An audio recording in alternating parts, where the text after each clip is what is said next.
So then, continuing with section 6.2, what we talked about, just what a definite integral is, how it's a Riemann sum as we go to an infinite number of shapes, these areas we're adding up. And we said that if that definite integral exists, the function is called integrable. Well, if a function is continuous, then the function is integrable.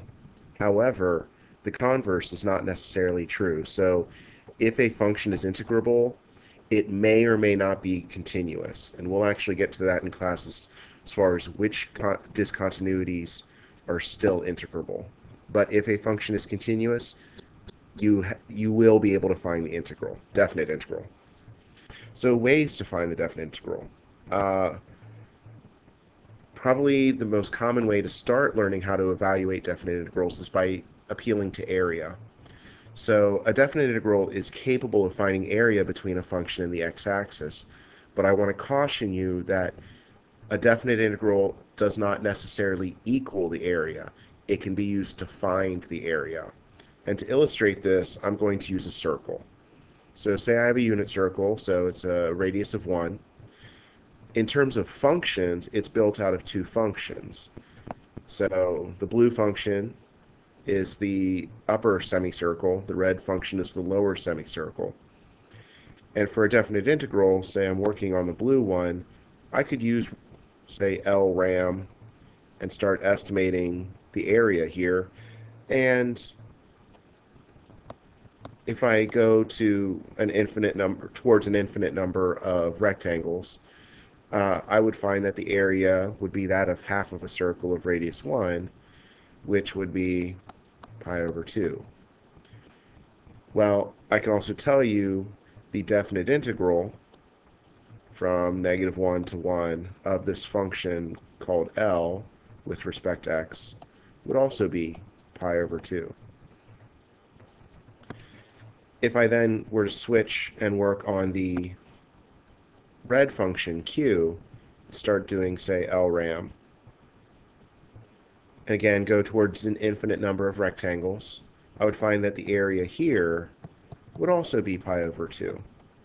However, the definite integral from -1 to 1 of the function q with respect to x would actually be negative pi over 2.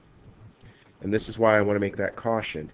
Area is always positive. You can't have a negative area. But integrals could be negative. Specifically, if the region you're finding the area of is below the x-axis, it's a negative definite integral. I always personally think of it as like the x-axis is the ground. Anything above the x-axis would be positive. Anything below it is like digging a hole. How much is being removed from it? So, but as long as we keep in mind that above the x-axis, area and definite integral are the same, below the x-axis, area is positive but definite integral is negative, but the same magnitudes, we can use areas to actually find definite integrals. So, for example, let's say we're doing integrals of a constant. And appealing graphically, if I'm looking at the function 16, that's a horizontal line, and we're looking from 3 to 7, well, the region then, it would be this rectangle, width of 4, height of 16, so the area would be 4 times 16, which would be 64. If we were to look at the integral from -2 to 4 of -3 with respect to x, again, if I just look at graphing it, -3 is a horizontal line. We're looking from -2 to 4. And this is a rectangle again. Its width is 6. Its height is 3. However, while the area would be 18, because it's below the x-axis, the definite integral would be -18. Kind of a shortcut for dealing with integrals of a constant is, if you notice, it's just going to be our constant times the difference between the limits of integration.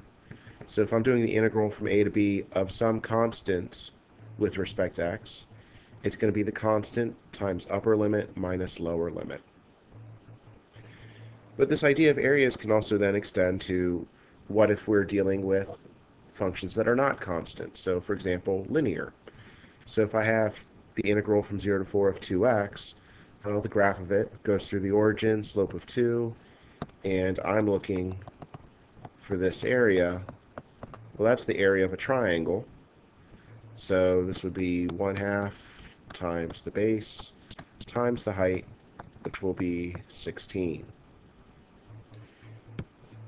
If I then say, well, let's look at the integral from 2 to 4 of 2x instead of 0 to 4, well, that means I'm looking at this area of a trapezoid. Well, a trapezoid would be 1/2 times the height of the trapezoid, which is the distance between the parallel sides, times base 1 plus base 2. So this would be 12. Alternatively, say we were looking at the integral from 0 to 5 of 2x minus 1. This is a bit tougher because I actually have two different regions that are involved here. I have this triangle, which is below the x-axis, and I have this triangle, which is above the x-axis.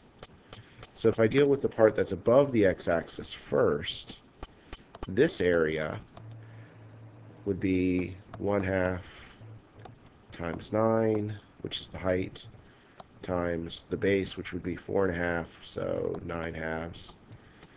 So this would be 81/4, or 20.25 if you want the decimal. Here, I would have 1/2 times the base, which would be 1/2, times the height, which is 1, so this is 1/4. However, it does need to be negative because we're below the x-axis and we're not finding areas, we're finding a definite integral. And areas below the x-axis give us negative definite integrals. So this would equal the part above the x-axis minus the part below the x-axis, which will give me 20.